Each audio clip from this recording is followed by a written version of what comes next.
I'm using a size 12 3 extra long dry fly hook. I think it'll show up pretty well and we can really work out the proportions on this. I'm going to come in with some orange thread and wind it back to the point of the hook, and then move my thread forward so it hangs about halfway between the point of the hook and the front of the eye. Now my take on this is, if we're going to move one way or the other on this, that we go towards the eye just a little bit on the wing.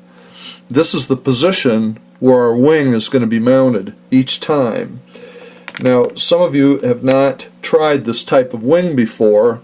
Rather to jump right in with the hair, take a turkey flat. These are readily available, they're inexpensive, and just get one that's pretty even across the tip like this.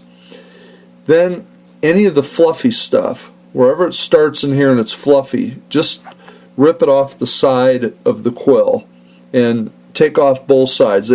Most of the time these feathers are relatively even as far as where the material is.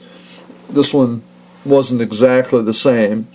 And then what I want you to do is stroke out the tip of the feather like this, so that it's the length of, say, the back of the eye to where the tail would be tied in, the hook shank length, something like that. Just get rid of that. Then stroke forward a certain bulk of material. Now, with hair, we're going to have quite a bit of material oftentimes, so start with a modest amount and maybe try this 2 or 3 times. This is going to mimic the hair that we'll use. And just stroke these fibers back, stroke them forward like this, and then grasp along the edges of the feather.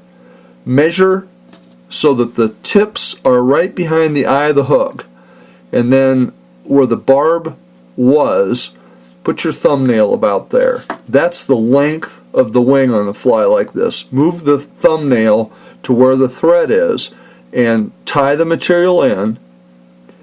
Then move your thread back.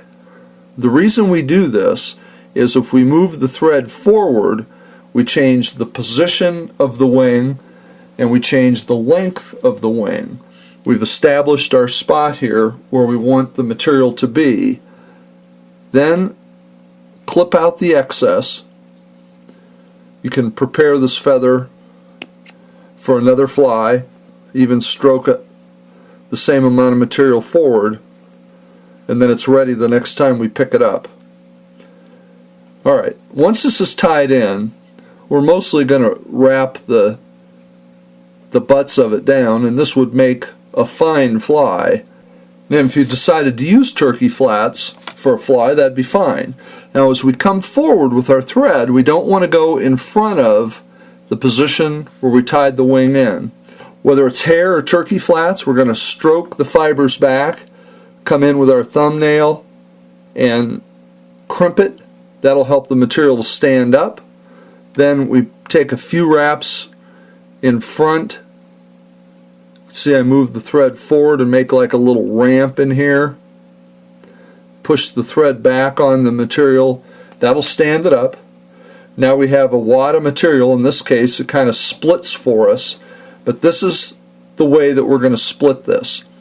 We take the material and get an even amount on both sides, close enough. We're not going to count fibers or anything like that. Then our thread goes in front of the clump nearest us, behind the clump on the other side between the wings, then behind the wing nearest us and in front. This is a figure 8. Let's do that again. We're going to come in front and behind, under the hook, behind and in front, and then around the hook shank, not catching any of the fibers. And what that does is it splits our wing. It's called a figure 8. We need to use as many turns as we need just to split the wing, because that's all that's going to do. The next thing we do I like to make a wrap or two of thread behind the wing, is we're going to bunch the far wing. So I come under that wing along the plane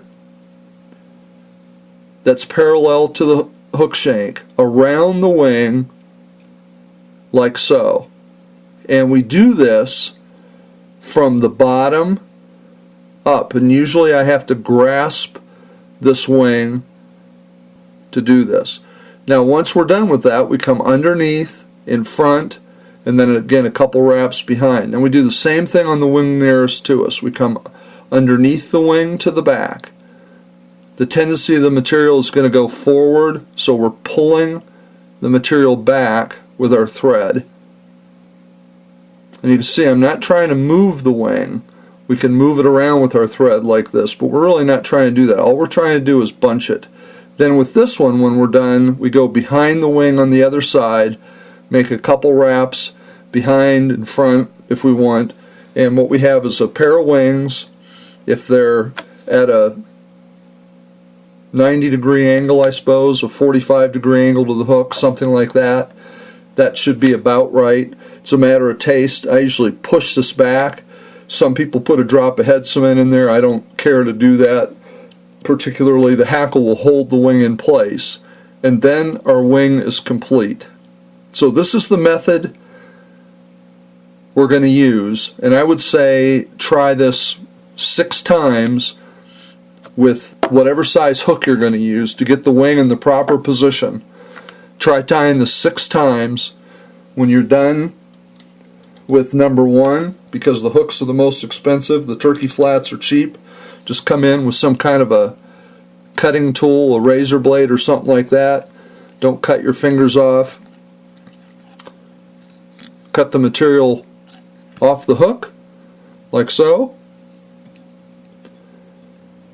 Then we'll have the hook. My hook moved in my vise, which is okay with me. I don't like to get it too tight because it'll crush it. And then we have our hook ready to go. Do it 6 times. Get the feel for it. If you have it after 3 or 4 times, that's great. Then move on to using the hair.